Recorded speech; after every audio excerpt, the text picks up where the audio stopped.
Hello, everyone. My name is Jackson Cote. I'm a reporter with MassLive based in Springfield.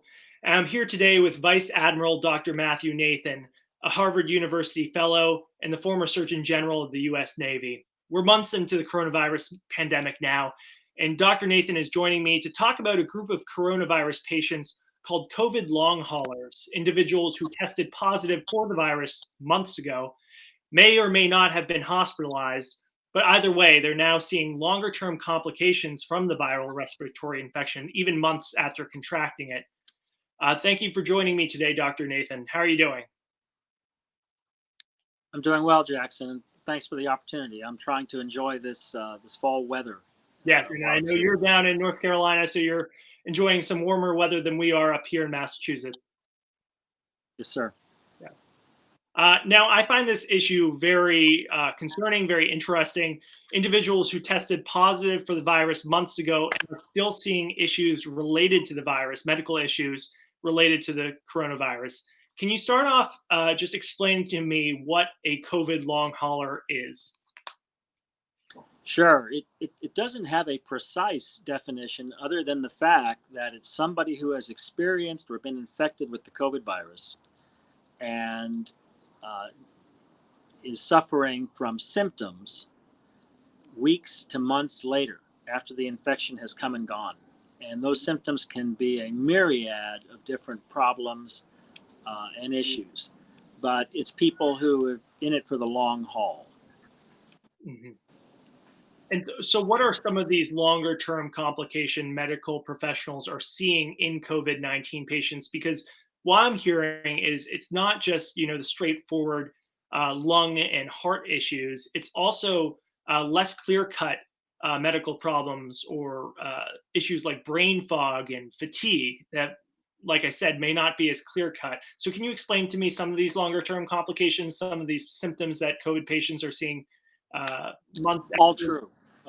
Yeah, all true.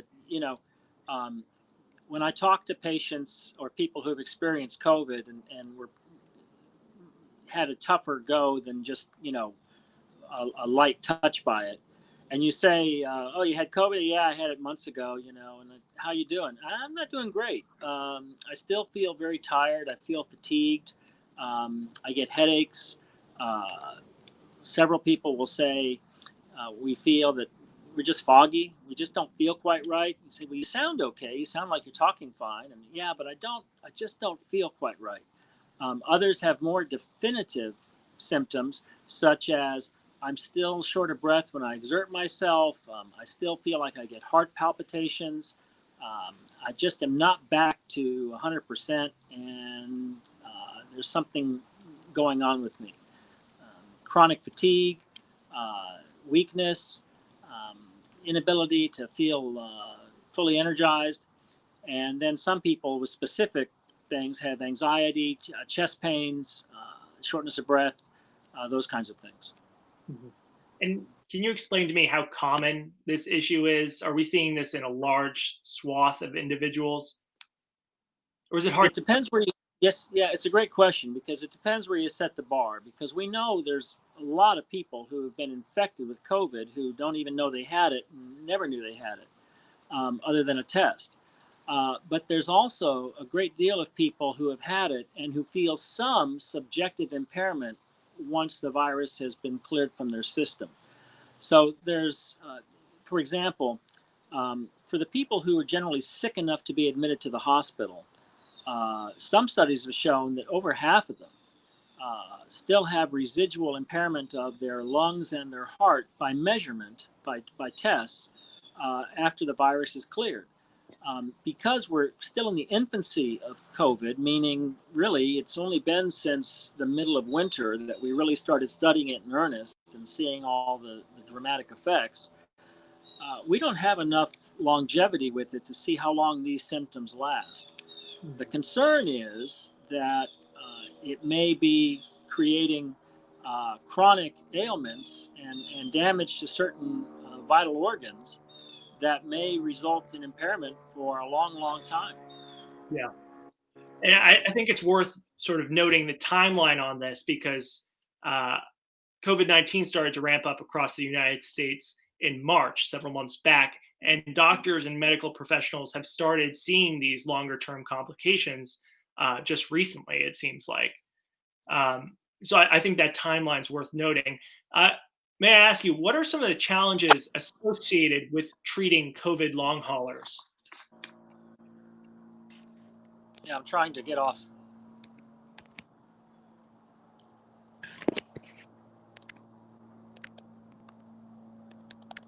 Can you hear me? I can hear you. I can still see you, Dr. Nathan. Great. Yep.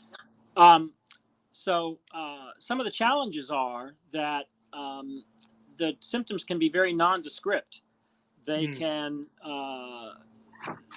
they can range from I just don't feel good and I feel lethargic, to specifically all the way to I'm still having fevers, or I am still having exertion when I try to walk upstairs. And so far, all we can do is sort of try to treat the specific symptoms and look for any cause, which is really what gets down to it in this population of long haulers. If I could give you, sort of one caveat about COVID that seems to be the most dramatic aspect of it is it's the body's inflammatory response to it. And that inflammatory response is what's creating a lot of problems acutely. mm, These are the patients who first get a bad virus, like anybody does with a flu, where they get fevers and chills, and they don't feel well, and they get headachy, and they may have a bad cough. Um, and that's sort of like the flu. But unlike other viruses, the inflammatory response of this one in some people, and we don't know exactly why some do and some don't, mount this incredibly, somewhat damaging inflammatory response, which is really what starts to break down the cells in the lungs, in the heart, creates difficulty breathing, creates fluid accumulation. And so this is why you see some treatments in the early course of it trying to reduce the virus. And then for those patients who go on to really get this massive inflammatory response, we see treatments to reduce the inflammation. mhm. And Dr. Nathan, I've heard from doctors like yourself that COVID long haulers span, a variety of ages. It's a more diverse demographic age-wise. These individuals who are suffering longer-term complications, uh, a more diverse age demographic than one would think. Not just elderly folk, but younger and middle-aged individuals as well. Can you explain to me why some COVID-19 patients experience symptoms and others don't? And what are the main demographics, would you say, that are suffering from these long-term symptoms that are these COVID long haulers considered in this group?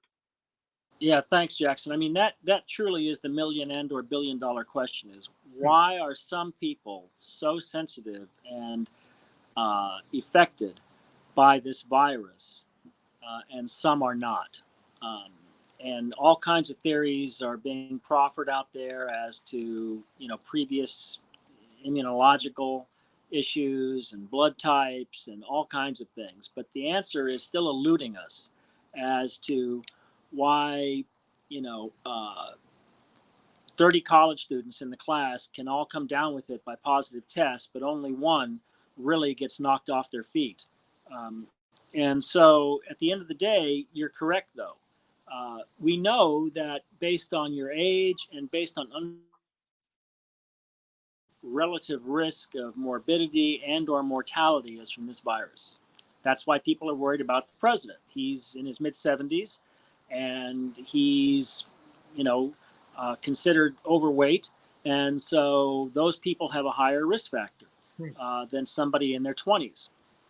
Interestingly enough, though, a lot of the complaints are coming from people in their 20s, 30s, 40s, and 50s after they've had COVID about not feeling well and being chronically sick. And that gets everybody's attention because, and let's face it, if you have a group of 70-year-olds who may or may not be active, who are saying, I just don't feel well. When you get old, it just takes a long time to bounce back. But if you have somebody in their 20s or 30s who says, I don't think I can function fully still, and I had COVID 3 months ago, that gets everybody's attention. And so, yes, we are seeing that even though the good news is people in their younger decades are not succumbing to this virus nearly statistically as much as older folks. They are not immune from this long haul series of symptoms. Yes, and I spoke with one doctor at Massachusetts General Hospital who noted that she's seeing patients, COVID patients, people who contracted the virus months ago, who are on the younger side, who are completely healthy and very fitness oriented prior to contracting COVID. But after the fact, months after the fact, they're still, suffering these extreme fatigue symptoms, which I found particularly concerning. Yeah, Um, it is concerning. It is concerning because what it's done is sneak up on some people. They had COVID and they were tested positive for it. And they weren't that sick, and they thought, I was lucky. And then all of a sudden they notice they're not quite right. You know, uh, this is not a great analogy, but in young people who've had mononucleosis, who've been knocked off their feet with that, and that's very common in college age kids, they get over it and 99% of them go on and do well. There's still some people who get what's called the Epstein-Barr syndrome, which is the virus that causes mono, that just get chronic fatigue from it and never quite get better. And I don't know that that's at all analogous or related to what the mechanism of COVID is, but it is an example of young people who can get a virus and then go on to all of a sudden find out they're not done with it. and I wanted to ask you, because medical experts have pointed out that the annual flu doesn't have such long-term impacts in most instances, and you just pointed out mono doesn't really either. What does the presence of these long haulers, specifically with COVID-19, what does it suggest about the severity of this virus? Well, there's so many things about this virus that you know separate it from the flu. Yeah, The and apologies, same Dr. thing. Nathan, you're breaking up a little It bit. puts people who are quite old at risk. But this virus, with what we're seeing with it causing strokes in people, causing seizures in people, um, its long haul effects, the immense inflammatory reaction it provokes in the body, which damages the lung tissue, damages the heart tissue, and possibly the central nervous system. Uh, this is a mean critter for those folks who are susceptible to it and who mount an inflammatory response to it. And so we don't know yet all the things we know about COVID. Dr. Nathan, thank you for dealing with me with these technical difficulties. I appreciate it. No problem. I am trying to figure out where we left off. I believe we were talking about the severity of the virus and why it's presenting these complications. Yes, I think the main question you were asking, which is a very good one, is why do some people have these effects and why do some people not? What is it about this virus that makes it different from the flu that in this virus can create strokes and seizures, as well as these long haul effects of chronic fatigue and shortness of breath and chest pains and palpitations, and people just feeling sort of they're in a fog and not feeling quite well. And it's a vexing concern to the medical institutions that are desperately trying to look and see, first and foremost, what is it about the acute phase of this virus that it makes it so different in different patients? Why do several patients in the same area all of a sudden walk away from it with very little feelings or symptoms, and others end up in the hospital on oxygen or worse in the ICU, or succumb to it, and others don't? And certainly age and comorbid conditions are the highest correlation factor, but they're not the only correlation factor. And so, what is it about ourselves and different people? But the main thing that this virus does that really wallops people, I think, both in the short term and in the long run, is the inflammatory response. For some people, they get an inflammatory response which creates acute damage to organs, and those are the folks who end up on ventilators and may lose their life to it. And some end up with an inflammatory response which creates a smoldering inflammation and scarring and damage to vital organs, possibly certainly in the lungs, the heart, and the central nervous system. And these are the ones who get the more definitive, sometimes more troubling long haul symptoms that may plague them, and we don't know, right? These viruses, we've only really studied it in earnest for about 6 months.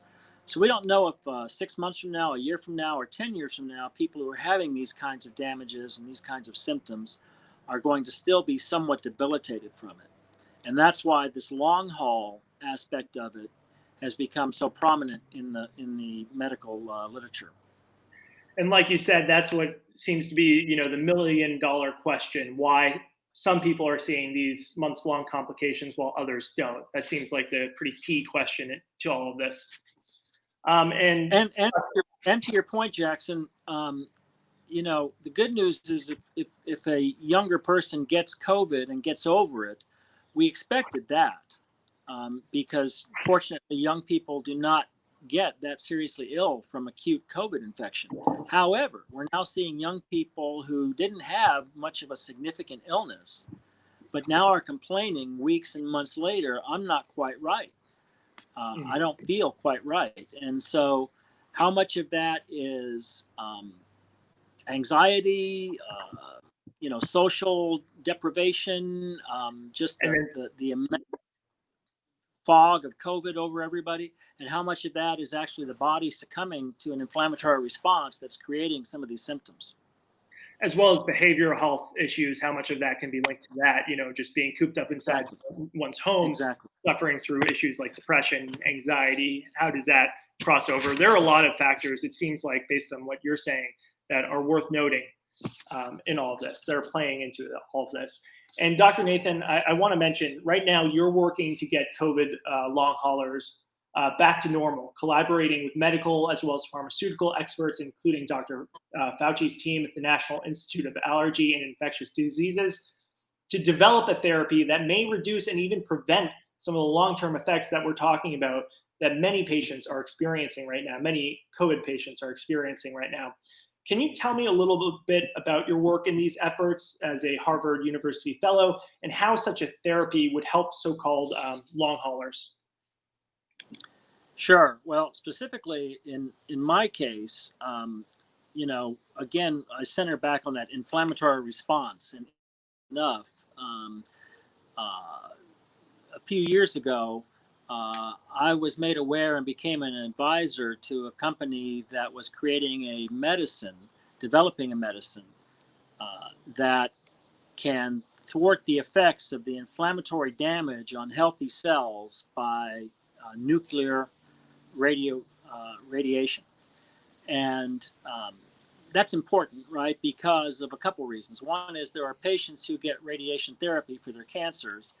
And the good news is that the radiation destroys the cancer cells, but the bad news is it can also destroy and damage healthy surrounding tissue. And then the other reason to find something that can mitigate the effects of radiation on the body is if there's an accidental discharge of radioactivity or an intentional one, such as a terrorist activity. So I was very interested in that from my former role in the Navy and as a physician in taking care of lung cancer patients as well as potential nuclear exposure patients. Lo and behold, this medicine known as Bio300, which is developed by a company named Humanetics out of Minneapolis, is been found to block the inflammatory response of cells that are damaged in the way that COVID also damages cells. And so while this medication is in studies, in phase studies, the prospect was presented to NIAID, which is Dr. Fauci's office. Maybe this could help in stopping the inflammatory process that becomes this chronic indolent issue in patients with COVID.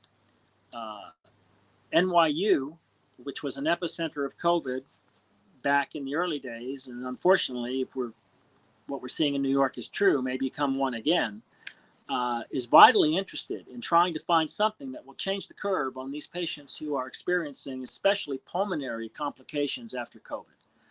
And they have found that this medication may block the same inflammatory process from COVID as it does in patients experiencing radiation therapy.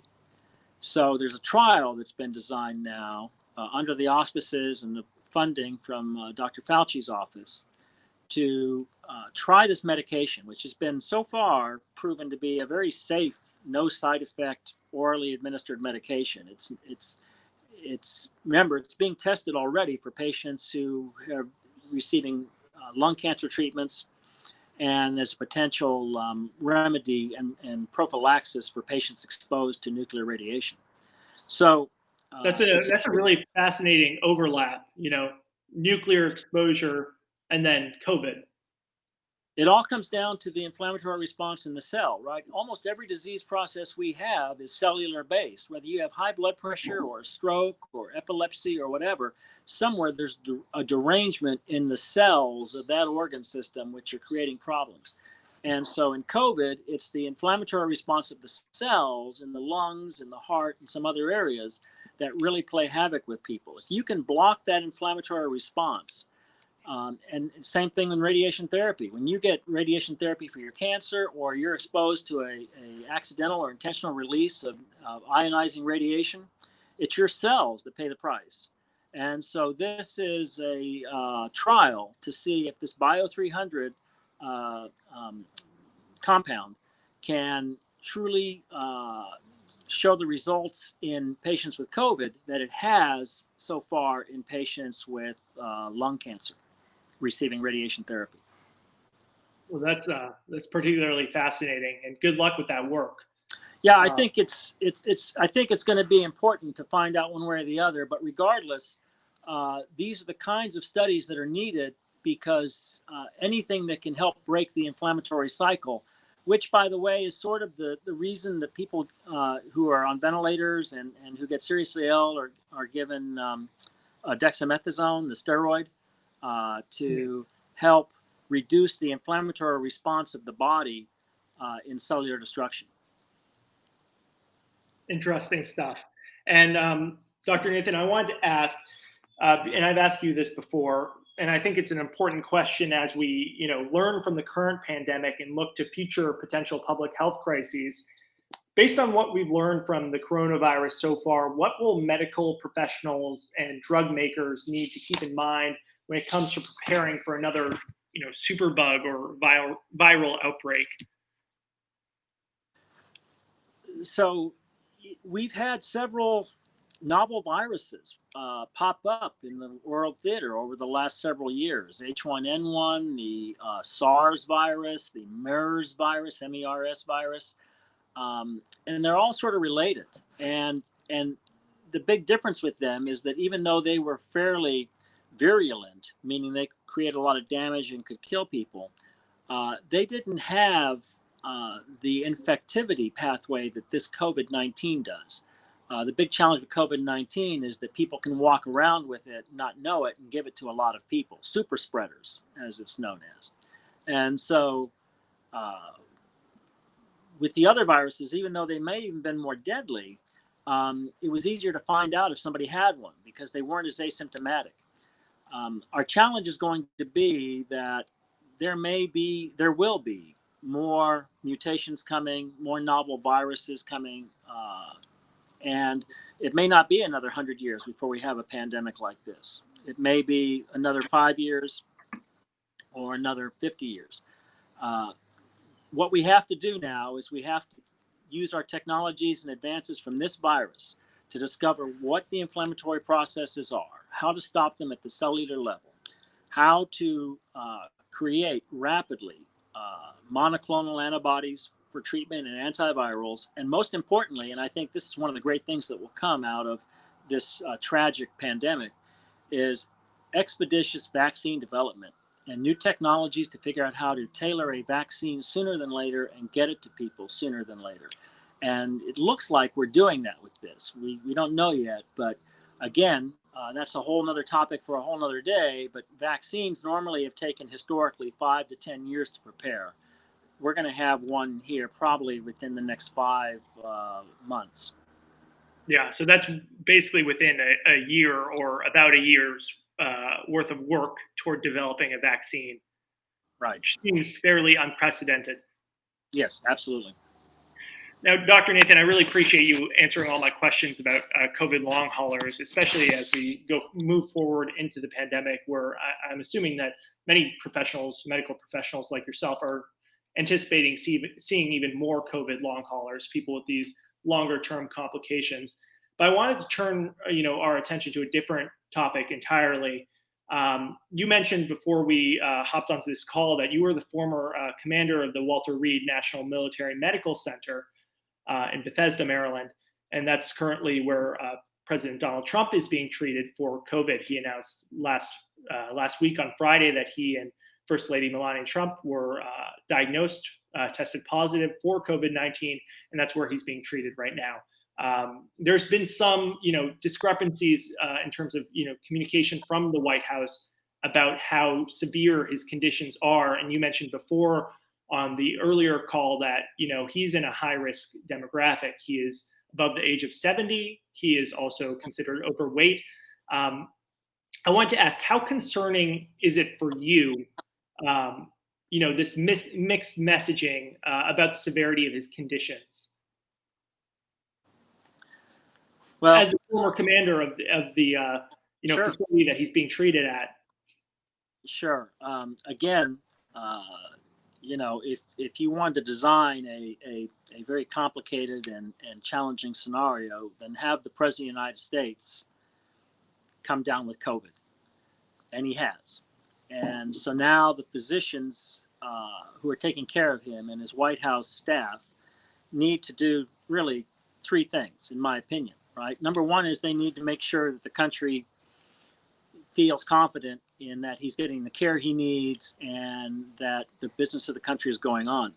Number 2, he needs some modicum of security and privacy. He needs the ability to be a patient and to get the attention he needs. And number 3, he needs the correct care and the most evidence-based care that's available to get him through this and back.